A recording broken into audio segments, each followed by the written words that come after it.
High above the Pacific Ocean, a China Airlines Boeing 747 travels smoothly at cruising altitude. The aircraft is flying nearly 40,000 feet above the water, carrying more than 200 passengers toward the west coast of the United States. Most of the cabin is quiet as the flight approaches California. In the cockpit, a veteran crew with decades of combined experience monitors the final hours of the journey. Everything appears routine, until an unexpected warning appears on the engine panel.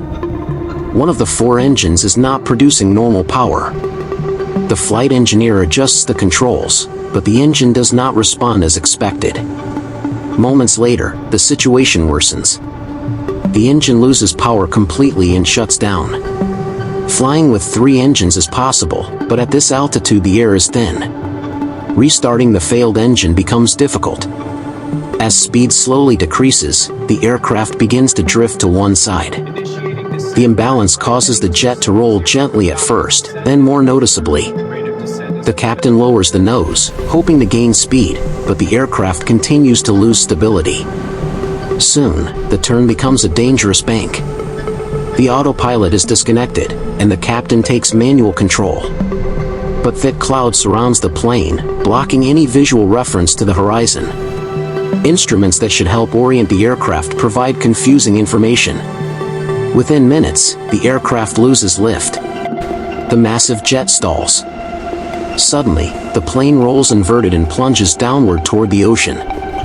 Inside the cockpit, violent forces pin the crew in their seats. The flight engineer struggles to reach the controls and restart the failed engine, but the intense G-forces make movement nearly impossible. In the passenger cabin, chaos erupts. People are thrown against their seats as the aircraft drops thousands of feet in seconds. Structural components are torn from the plane as airspeed increases dramatically. After a terrifying descent, the aircraft breaks out of the cloud layer. For the first time, the captain can see the horizon. With only seconds to spare, he pulls the aircraft out of the dive. The forces reverse. Passengers feel their bodies press downward as the plane begins to recover. Gradually, airspeed stabilizes. One by one, the remaining engines return to full power. Another attempt is made to restart the failed engine, and this time, it succeeds. The aircraft is once again under control. An emergency is declared, and the flight diverts to a nearby airport. When the plane lands safely, injuries are reported, but there are no fatalities. What nearly caused a catastrophe? Investigators quickly examine the aircraft. The engines are tested, and surprisingly, most are found to be functioning properly. The initial engine failure alone should not have caused such a dramatic loss of control. Attention shifts to the cockpit. Without usable voice recordings, investigators rely on flight data and crew interviews. The data reveals something unexpected. 3 of the engines never failed during the incident, despite what the crew believed at the time. Further analysis uncovers a series of small but critical mistakes. During troubleshooting, a valve that should have been closed was left open, slowly weakening the failed engine's ability to restart. Meanwhile, the autopilot continued flying despite an increasing imbalance it was not designed to correct.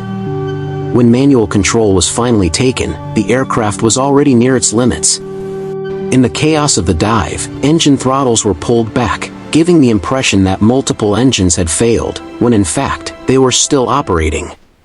It was not a single failure, but a chain of human errors that brought the aircraft dangerously close to disaster. Yet in the end, the crew managed to recover the aircraft, land safely, and save everyone on board.